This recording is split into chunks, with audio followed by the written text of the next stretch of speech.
1인 1교회 예배를 시작하도록 하겠습니다. 날씨가 더워서 에어컨을 틀어놨으니까요. 핸드폰이 흔들리고 있어요. 그리고 여기는 섬진강 휴게소입니다.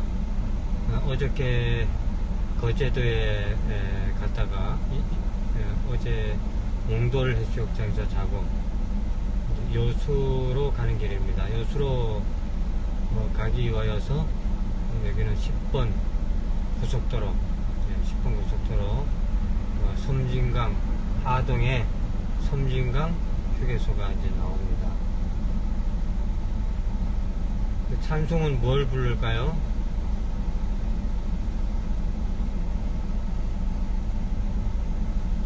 그래서 좀 써주세요. 찬송 부르는 거.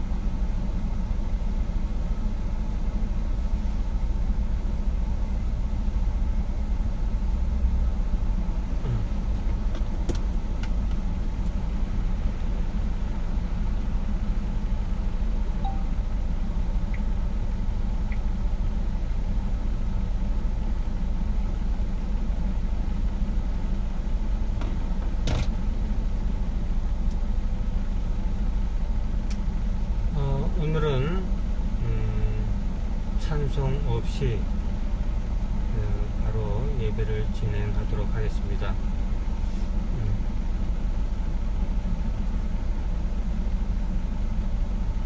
요한복음 6장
요한복음 6장을 열었습니다. 그 후에 예수께서 디베랴의 갈릴리 바다 건너편으로 가심에 큰 무리가 따르니 이는 병자들에게 행하시는 표적을 보았음이러라. 예수께서 산에 오르사 제자들과 함께 거기에 앉으시니 마치 유대인의 명절인 유월절이 가까운지라. 우리 예수님은 이 땅에 오신 목적이 기적을 일으키거나 병을 고치러 오신 것이 아니고 참 인류를 사랑하고 또 인류를 구원하기 위하여서 또 복음과 진리를 전파하기 위하여서 이 땅에 오셨습니다. 그런데 사람들은 예수님의 기적을 보고 많은 사람들이 몰려들었어요. 예수님의 가르침이나 또 복음 증거나 진리의 말씀을 들으려고 하는 사람도 있었겠지만 그 목적보다는 그 병고침의 기적을 보고 자기도 어떤 문제를 해결하기 위하여서 또는 병을 고치기 위하여서 또는 그 기적을 보고 예수님에게 이제 몰려든 것이죠. 4절에 마침 유대인의 명절인 유월절이 가까운지라. 유월절, 유월절이라고 하는 것은 그 이스라엘 죽음의 사자가 지나갈 때에 큰 아들, 구약 시절에 보면은 그 재앙을 이스라엘에게 하나님께서 벌을 내리시고 재앙을 내리게 되는데 그때 큰 아들만 죽는 그런 재앙을 내리게 되었을 때에 문지방에 피를 바르면 그냥 넘어가게 된다. 그래서 그것을 기념하기 위하여서 이 유월절이 있는 것입니다. 바로 예수님의 그 십자가의 죽음, 그 십자가에서의 인류의 죄를 위하여 피 흘리심, 피 흘림을 상징하고 있죠. 침례 요한도 이제 순교를 당했어요. 요한이 참수를 당한 거죠. 그리고 이 위험이 예수님에게도 점점 다가오게 됩니다. 지금 그 6월절 이 6월절이 가까운데 이 6월절날 예수님이 십자가에 달리게 되는 것이죠. 예수께서 눈을 들어 큰 무리가 자기에게로 오는 것을 보시고 빌립에게 이르시되 우리가 어디서 떡을 사서 이 사람들을 먹이겠느냐 하시니, 예수님은 큰 무리를 보시고 이 많은 사람들에게 사실 먹을 것을 줄 의무는 없습니다. 그러나 눈을 들어 큰 무리를 바라보았을 때에 밥을 먹여야 되겠다 하는 그런 그 엄마와 같은 그런 마음을 가지게 된 것이죠. 사실은 이 수많은 사람들이 몰려들었을 때는 밥을 먹기 위해서 얻어먹기 위해서 온 것이 아니라 기적을 보기 위하여서 또 병고침을 얻기 위하여서 또 진리의 말씀을 듣기 위해서 사람들이 모인 것이지 이 밥을 얻어먹자고 모인 것은 아니죠. 이렇게 예수님이 물어보니까 빌립이 대답하되 각 사람으로 조금씩 받게 할지라도 200데나리온의 떡이 부족하리이다. 200데나리온이 지금 돈으로 얼마인지는 모르겠습니다만은 대략적으로 우리나라 돈으로 1000만원이다 이렇게 얘기를 하고 있어요. 그러니까 이 1000만원어치의 떡을 산다 하더라도 이 수많은 이 무리들을 참 배부르게 할 수 없을 것이다. 이때 제자 중 하나 곧 시몬 베드로의 형제 안드레가 예수께 여짜오되 여기 한 아이가 있어 보리떡 5개와 물고기 2마리를 가지고 있나이다. 그러나 그것이 이 많은 사람에게 얼마나 되겠사옵나이까.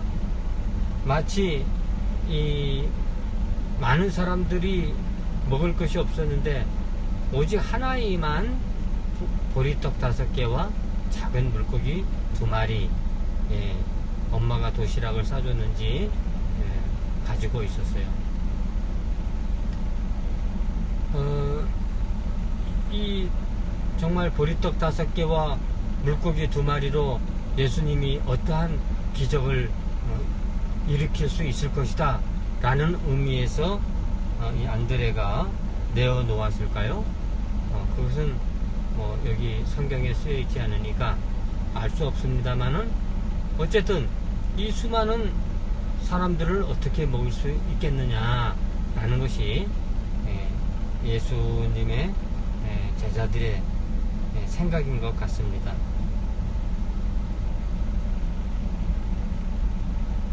예수께서 이르시되 이 사람들로 앉게 하라 하시니 그곳에 잔디가 많은지라 사람들이 앉으니 수가 5,000명쯤 되더라. 예수께서 떡을 가져 축사하신 후에 앉아있는 자들에게 나눠주시고 물고기도 그렇게 그들이 원대로 주시니라.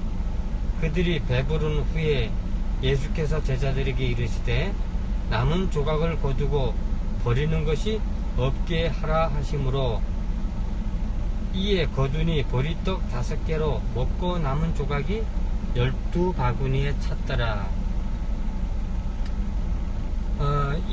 결국은 이 어린 아이가 내놓은 보리떡 5개와 이 물고기 2마리로 5,000명이라고 했는데요. 이 남자만 숫자를 쉬는 그런 경향이 유대에는 있었어요. 이스라엘 민족들에게는 여자와 어린 아이는 수에 치지 않는 것이죠. 그래서 5,000명을 곱하기 4로 해보면 한 2만 명이 모이지 않았겠느냐. 이 2만 명이나 되는 이 어마어마한 사람들을 먹이고도 남았다. 오늘날 생각해보면 이런 기적이 어떻게 일어날 수 있겠느냐. 이런 기적이 언제나 과학 시대를 살고 있는 우리 현대인들에게는 가장 문제가 되는 것이죠.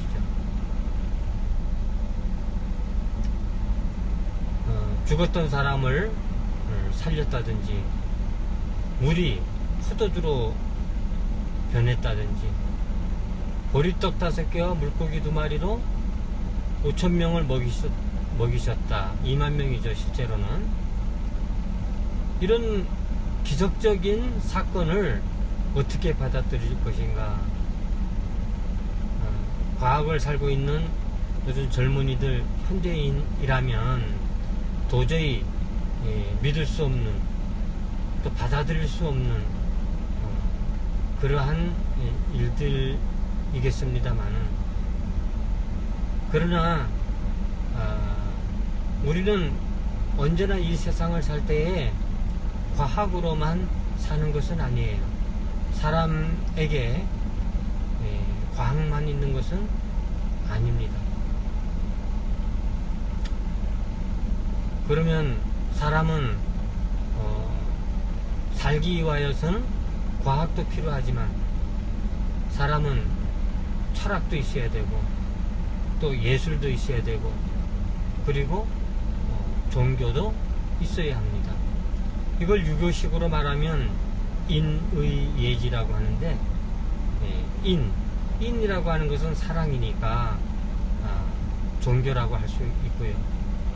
의라고 하는 것은 하나의 사람이 철학을 가지고 있어야 의의를 가질 수가 있는 것이죠. 또 인의 예는 예술이라고 할 수 있고요. 사람은 먹는 것만으로 살 수 있는 건 아니죠. 문화생활도 즐겨야 되고, 사람은 예술도 할 줄 알아야 합니다. 그리고 지라고 하는 것이 아는 것이니까 과학이라 이렇게 생각해 볼 수가 있습니다. 그러면 언제나 이 기적을 바라볼 때는 과학적인 생각보다는 차원을 조금 바꾸어서 좀 폭넓게 생각해 보면 어떨 것인가. 우리 예수님은 정말 요한복음 1장 1절에 태어나기도 전에 하나님과 함께 계신 분이다 뿐만 아니라 여기 오병이의 기적을 일으키신 예수님은 하나님과 함께 우주 만물을 창조하신 분이다. 과학으로 생각한다면 도저히 이 종교 문제를 이해할 수도 없고 풀 수도 없는 것이죠. 그래서 이 우주 만물이 어떻게 발생되었는가, 어떻게 생겨났는가 라고 했을 때 처음에 이 우주는 없었는데 빅뱅에 의하여서 대폭발이 있어서 이 우주가 발생되어졌다. 그래서 지금도 계속 이 우주는 확장해 나가고 있다 하는 것이 오늘날 과학적인 이론입니다. 그러나 이 과학적인 이론도 자꾸만 변화되게 되고 달라지게 되는 것이죠. 이 과학적인 증거, 과학적인 근거라고 하더라도 이것이 또 다 맞는 것은 아니에요. 시대에 따라서 이 과학적인 논리나 원리도 달라질 수가 있고요. 또 발전할 수 있고, 그리고 변화될 수도 있습니다. 또 어떤 사람이 나와서 사람에게는 채식이 좋다, 채식을 해야지만 사람이 건강해질 수 있다 라고 하면서 그 채식의 우월성, 그리고 그 동물적 음식에 대한 그 피해, 이런 것들을 과학적으로 밝혀내고 찾아내고 합니다마는, 그러나 하나의 가설, 언제나 과학이라고 하는 것은 증명이 필요한 것이니까요. 근데 이러한 채식이 좋다고 하는 이런 내용도 여러 사람의 과학자들의 의견을 들어보고, 또 어떤 체질에 따라서 어떤 사람은 이 채식이 안 맞는 사람도 있는 거거든요. 또 어떤 사람에게는 이 육식이 안 맞는 체질이 또 있을 것입니다. 이렇게 체질이 다르기 때문에 그 체질에 따라서 그 음식이 맞고 안 맞고 하는 경우가 또 있으니까요. 이렇게 여러 과학이라고 하는 것도 종합적으로 생각을 해보아야 합니다. 때로는 어떨 때는 막 구운 소금이 건강이 좋다라고 해서 그 TV 방송에 한번 방송에 타면 너도 나도 구운 소금을 먹겠다고 그렇게 사다가 먹다가도 또 어느덧 유행이 지나고 나면 그만 잊어버리고 마는 것이 우리 사람들의 행동인 것이죠. 정말 이 기적이라고 하는 것, 이 근본적인 우리가 문제를 해결받고 나면 정말이지 이러한 기적들은 아무 문제가 아닐 수가 있는 것이죠.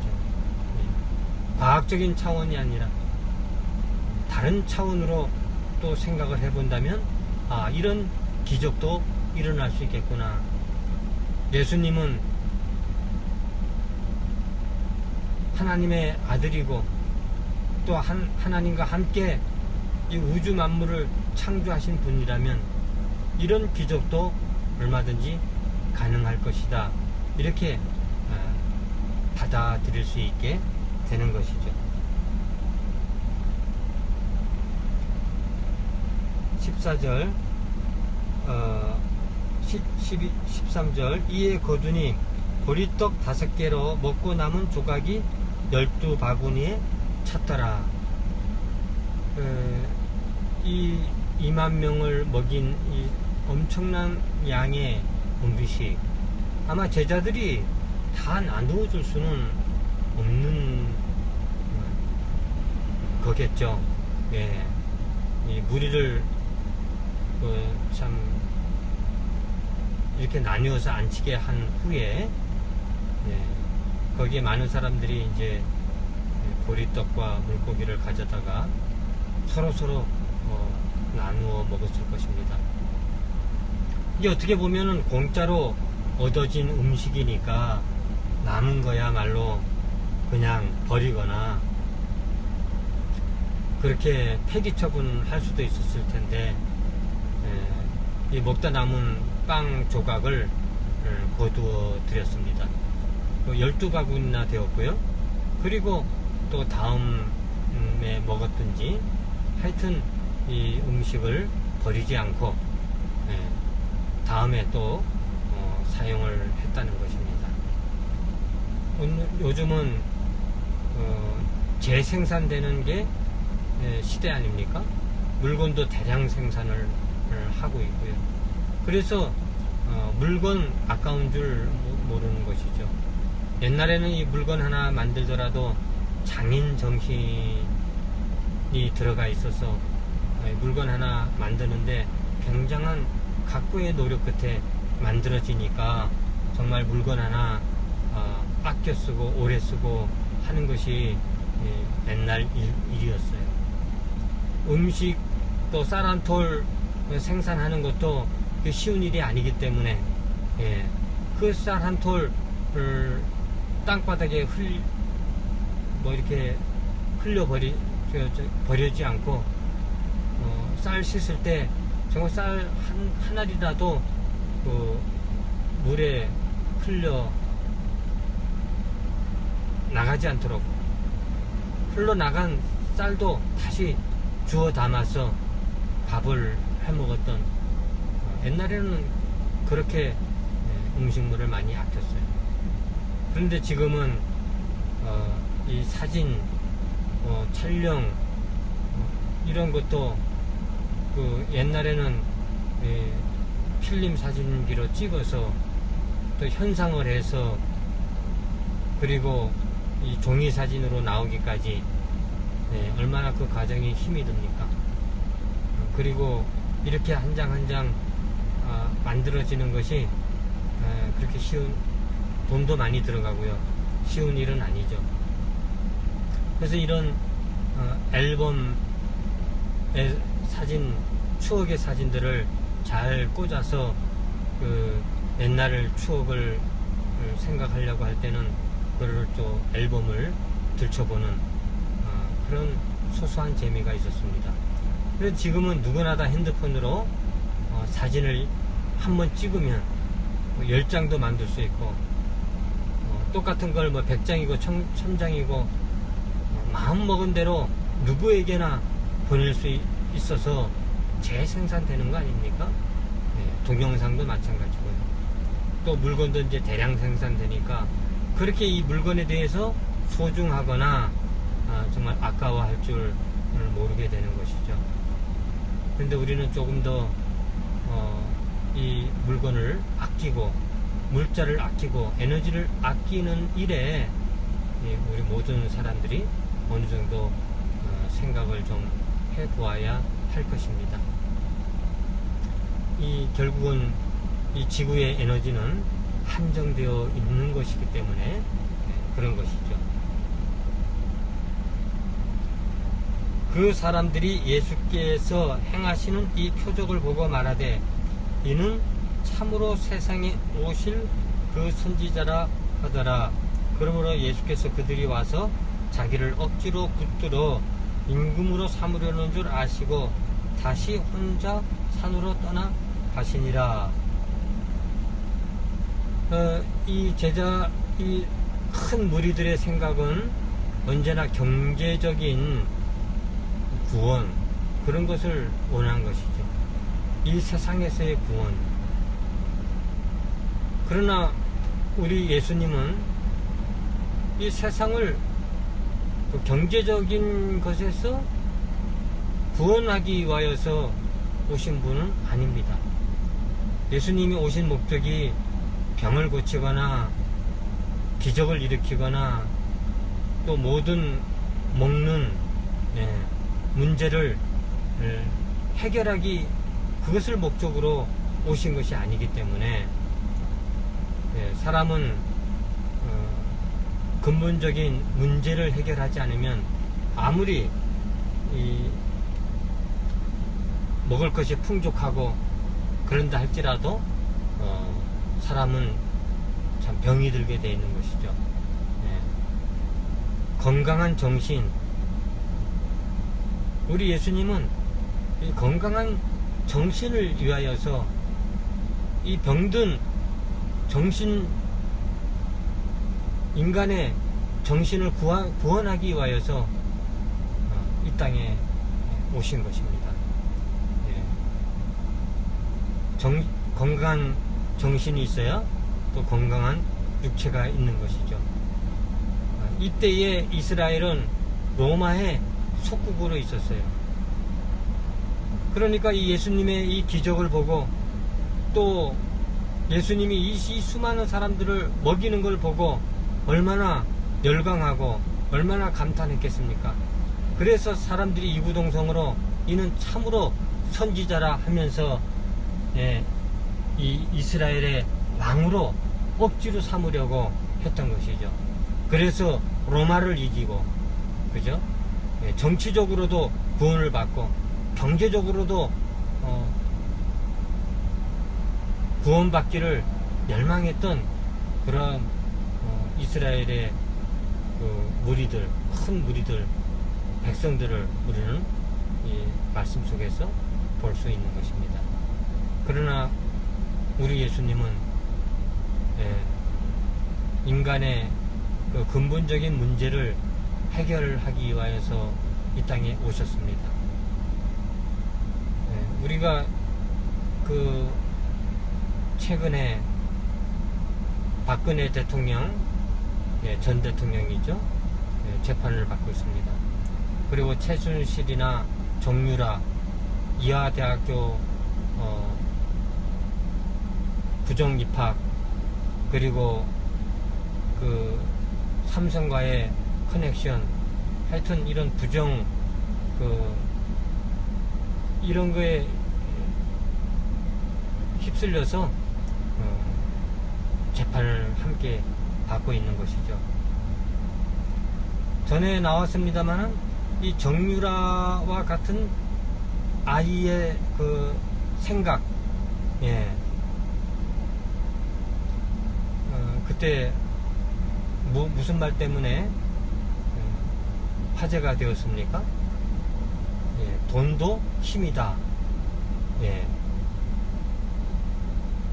돈도 실력이다. 이런 말을 했죠. 물론 공부를 잘하고 또 자기가 열심히 노력해서 점수를 받고 이런 것도 실력이겠지만 돈이 많이 있는 것도 실력이라는 것이죠. 그리고 삼성이 길러준 말, 비록 이 내 말은 아니지만 삼성의 말이지만 그저 내 것처럼 타면 된다 라고 하는 의식 구조, 이게 부자병이라고 그러네요. 정유라가 있기 전에 이미 미국에서는 어느 그 부자의 아들 무죄 판결이 났다던가요. 왜 그랬는가 하면은 부자병에 걸렸기 때문에 하나의 큰 정신병과 마찬가지라는 거죠. 예. 아무런 어려움 없이 오직 풍성한 돈의 힘, 돈의 힘을 가지고 아무런 어려움 없이 성장을 해서 잘못된 사고방식을 가지게 된 것이죠. 이런 것을 이제 부자병이다, 이런 결론을 내렸다고 그래요. 오늘날 우리 한국의 그런 케이스,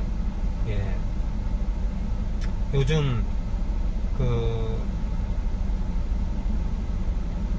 대기업의 오너들이 구설수에 오르고 있지 않습니까? 자기를 태워다주는, 그리고 태워다주고 또 어디든지 이렇게 운전해주는 운전기사, 이 운전기사를 사람 취급을 하지 않았다고 하는 거 아닙니까? 그리고 무슨 일이 있어도 어떤 정식 직원이 아니니까 전혀 배려해주지 않고 오직 자기만을 배려하라고 하는,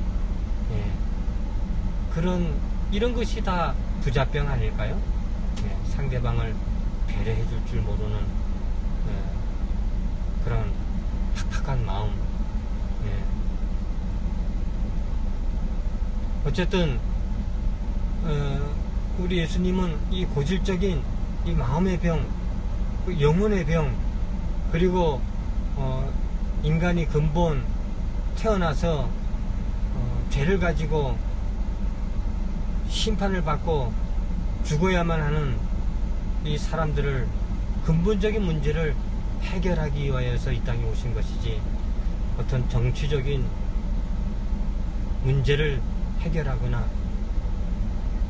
아니면 이 경제적인 문제를 해결하기 위하여서 오신 분이 아니라는 것입니다. 물론 이 땅에 와서 사람의 병을 고치기도 하고 죽은 사람을 살리기도 하고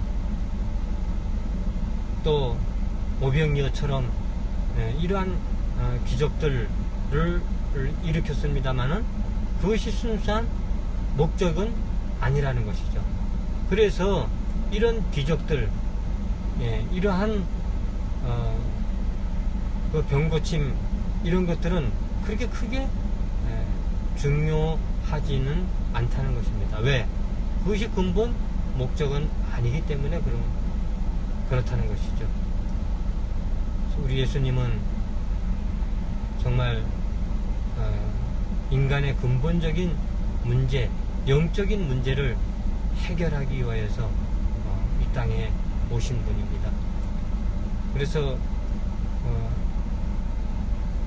우리 죄를 회개하고 정말 예수님의 사랑, 예수님의 하나님의 아들임을 믿고 받아들일 때 우리 모든 문제가 해결되는, 근본적인 문제가 해결되는 것이죠. 예수님을 소문만으로 들을 것이 아니라 예수님을 볼 줄 알아야 하는 것이죠. 떡을 축사하고 그리고 나누어 주었습니다. 축사라고 하는 것은 하나의 진리, 떡이라고 하는 그 진리라고 생각할 수 있는 것이죠. 나누어 줬다고 하는 것은 사랑이라고 말을 할 수 있는 거 아닙니까? 그래서 이게 지행일치, 하나님의 사랑, 오늘날처럼 이렇게 남을 배려할 줄 모르는 이 각박한 세상에서 교회 다니는 사람들이 많이 있습니다만은 이 상대방을 먼저 조금 배려하고, 좀 잘못된 일이 있어도 일부러 그런 것이 아니라면, 또 내가 보는 것이 전부가 아니기 때문에 어떤 여러 내용들을 좀 생각해 보고, 또 조금 더 상대방의 이야기도 들어보고 뭐든지 상대를 이해하고 배려해 주려고 하는 그런 사랑의 마음이 필요한 것입니다. 예수님의 말씀, 예수님에 관한 소문만 들을 것이 아니라 예수님을 볼 수 있어야 되고 볼 줄 알아야 되겠습니다. 불교에서는 견성 성불이라고 그러는데 어떻게 그런 말이 나왔는지 저는 알 수는 없습니다. 견성, 볼견자거든요. 성, 근본 자기를 볼 줄 알면 성불을 하게 된다. 불이라는 말을 썼어요. 불은 하나의 유교식으로 말하면 성인인 것이죠. 기독교식으로 말하면 그리스도인이죠. 견성 성불, 본자가 그리스도인이 된다. 다시 말해서 눈을 뜬 자가 그리스도인이 될 수가 있는 것이고, 예수님을 믿는 순간에, 예수님을 영접하는 순간에, 그리고 우리는 하나의 미운 오리 새끼처럼 우리는 우리 진짜 부모를 찾아갈 수 있어야 되는 것이죠. 미운 오리 새끼, 그 미운 오리 새끼는 백조의 새끼 아닙니까? 오리의 세계에서는 자기 자신이 보잘것이 없고 또 자기 자신이 희망이 없고 그리고 늘 왕따를 당하고 또 피해의식을 가지고 있습니다만은 우리가 진짜 부모, 이 우주 만물을 창조하신 하나님을 만나게 되면 우리는 다 하나님을 만날 수 있는 그런 본능을 가지고 태어났어요. 이것을 직관이라고 그래요. 직관. 그리고 예수님을 통해서 우리 근본 경험을 하게 되는 겁니다. 하나님을 알고 또 그리스도를 알면 우리는 생명을 얻게 되는 것이죠. 태양이 하나님이라면 또 빛이, 태양빛이 예수님이라면 이 모든 지구에 있는 생물들이 생명을 얻게 되는 거 아닙니까? 그런 것처럼 우리가 영원한 생명을 얻었다고 하는 것은 무엇입니까? 하나님을 알고 그리스도를 알 때에 생명을 얻게 된다. 우리는 진정 우리의 근본, 우리의 직관을 통해서 하나님을 만날 수 있게 되는 것이고, 그리고 우리는 예수님을 통해서 경험을 하게 되는 것입니다. 예수님의 십자가의 죽으심, 죽고 부활하심, 과학적으로는 설명이 안 되지만 그러나 우리는 다른 차원으로 생각해 본다면 이 십자가의 죽으심과 부활은 그렇게 문제가 되는 것이 아니에요. 오직 과학적인 사고 그걸로만 생각하게 된다면 문제가 될 수 있지만 우리가 차원을 조금 다르게 하면 아무런 문제가 될 수 없는 것입니다. 어쩌면 우리가 말하고 듣고 보고 이 자체가 기적 아닙니까? 이것을 어떻게 과학적으로 설명할 수 있겠습니까? 그래서 우리 예수님은 이 세상 오신 것이 어떤 정치적인 해결을 하기 위해서 오신 분도 아니고 경제적인 문제를 해결하기 위해서 오신 분이 아닙니다. 또한 우리가 이 정신적인 문제, 영적인 문제, 이 문제를 해결하면 우리는 이 정치적인 것도 경제적인 것도 다 해결받을 수 있다고 저는 그렇게 믿고 있습니다. 건강한 정신이 건강한 육체를 가질 수 있는 것이거든요. 그래서 예수님은 억지로 왕을 세우려고 하는 사람들을 피해서 홀로 또 산으로 올라가게 되었습니다. 그래서 오늘 여기까지 말씀드리고 예배를 마치도록 하겠습니다. 기도로 예배를 마치겠습니다. 고마우신 아버지 하나님, 오늘 우리에게 귀한 말씀 주신 것을 감사합니다. 우리가 예수님을 믿을 때 그저 경제적인 문제 또 병고침 이런 기적적인 부분, 이런 부분들을 것만 생각할 것이 아니라 예수님이 이 근본 오신 목적을 알 수 있게 도와주시고 눈을 뜰 수 있도록 깨달아 알게 하여 주옵소서. 정말 우리 안에 있는 근본 죄의 문제를 해결하기 위하여서, 영적인 문제를 해결하기 위하여서 우리 예수님은 이 땅에 오시고 또 십자가에 죽으시고 부활하셨습니다. 우리 죄를 어떻게 용서받을 수 있겠습니까? 우리를 대신해서 죽으시고 부활하신 우리 예수님을 믿고 영접할 때에 우리 모든 죄의 문제, 영혼의 문제가 해결받을 수가 있습니다. 근본 우리 정신적, 영적 문제를 해결받으면 우리의 육체도 해결받을 수 있다는 믿음을 갖게 됩니다. 우리와 함께 예배드리는 모든 식구들에게도 은혜와 또 하나님의 한량없는 은총이 함께 하시기를 바라며 다음 주 예배 만날 때까지 예수님의 이름으로 기도드렸습니다. 아멘. 이렇게 해서 오늘 예배를 마치도록 하겠습니다.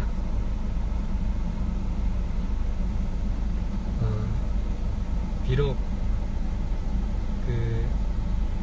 우리 이 아프리카 TV에 시청자가 많이 있다 하더라도 또 이 내용을 유튜브에 또 이제 올릴 수 있도록 그렇게 하겠고요. 또 계속해서 이 말씀을 죽을 때까지 반복해서 연구를 하고 묵상을 해서 주일날 함께 예배 시간을 가지겠습니다. 그러면 다음 만날 때까지 안녕히 계십시오.